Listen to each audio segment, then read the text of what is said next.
Welcome to History 2010 Constitution Quiz Explanation Mini Video. We've got a Constitution quiz coming up next week. And so I just wanted to make a quick video here with some of the students who have stuck around to go over the way that'll work, clarify any questions the folks here have.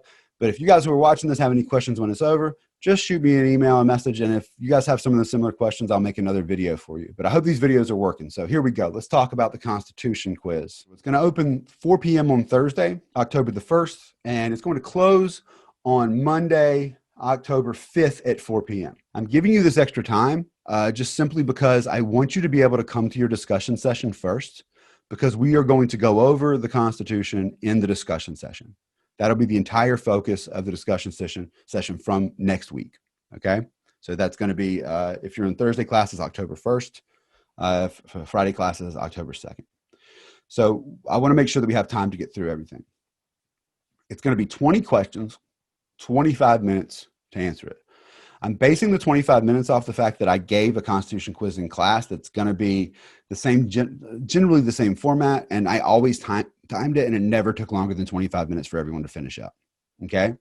So can you use notes? Theoretically, but if you see the time frame there, do not rely on that, and do not rely on the ability to Google anything either, because, yeah, just learn it.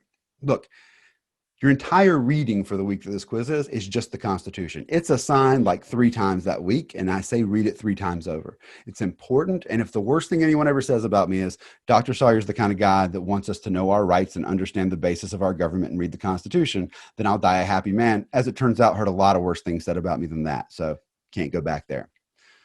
So it'll be fill in the blank, multiple choice, true, false, and other types of familiar question formats you're used to, okay? There will be so many possible questions pulled out of a question bank. They will all, though, every single one of them, I promise you, will be a question from the Constitution, that is the written part that begins with the preamble and ends with the signatures, and then Amendments 1 through 10, the Bill of Rights, which is added to the Constitution in December of 1791. And the quiz will be on the Constitution as it existed at that point. Because I want you to know not what the government totally looks like right now, although we'll get a lot of that filled in, but I want you to understand what they were working with at the time. Because, for example, anyone know the 17th Amendment? Senators are elected by a popular vote. Excellent, Jenna. Excellent. Yeah. Senators are elected by the people. Before that, they were elected by state legislatures, right? So that changes the way politics works. Anyone know the 12th Amendment? How the president is voted. Yes, it changes the Electoral College, passed in 1804. Jenna, I'm not worried about you for this for this quiz. That's excellent. Yeah, it changes the way the Electoral College works.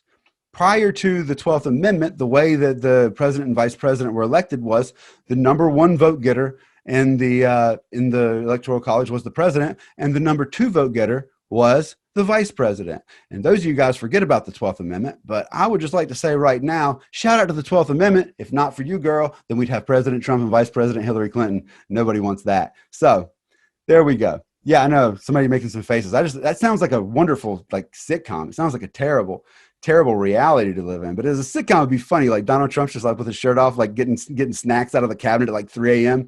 And Hillary Clinton jumps out of a cabinet, goes collusion, and like scurries off into the dark. Man, that would be a fantastic show to watch. But to live in, so shout out to the 12th Amendment for saving us from that. So this is 20 questions randomly selected from a massive pool of questions that I've written, all just on the Constitution, though. And this is the thing to focus on. Every question is easy if you know the answer, number 1. Number 2, I don't ask trick questions. I will say this 100 times. Trick questions only trick people who studied. If you did not study, every answer looks the same. Why would I do something that only punishes people that put the time in? Yeah, as long as you know it. And we will be doing study sessions, right? Not like our regular sessions next week will be on this topic, but also in between, I will be doing, and Harliana, no, dude, she knows this. I saw her notes on the Constitution, and they're incredible. Both of us will be doing review sessions. But my advice to you right now is to start reading the Constitution. And to help you do this, I advise you get the Constitution Center's Constitution app. It is free. It is from a organization in DC that just is there for the study of the Constitution. Because there are things that tend to get students a little flustered, right? The language is a little different. But what this does, it's really useful because most of those things actually have like in the text where you can click, and it will tell you, it'll basically explain it to you. And also it highlights parts that are changed later on. So for example, if I ask this question, I've asked a question on this quiz about who elects the senators. In 1791, state legislatures elected senators. So like our government in Nashville, the legislature there would pick our senators. But if you took a quiz on the Constitution today and I said, who elects the senators? It would be the people, because that's changed. The Constitution Center app does a really good job of telling you what parts have changed since then. So it'll keep you focused on this period. Just a few more things real quick. This is 10% of your final grade. So this is not just a regular quiz. It is actually an official assignment. It's kind of between a quiz and an exam. It's not just a reading quiz. It counts as more. And that means, because I'm not a monster, it means you don't have a regular reading quiz next week so that you can focus on this. So that's it. The Constitution's not that complicated if you break it down and kind of understand what each part does.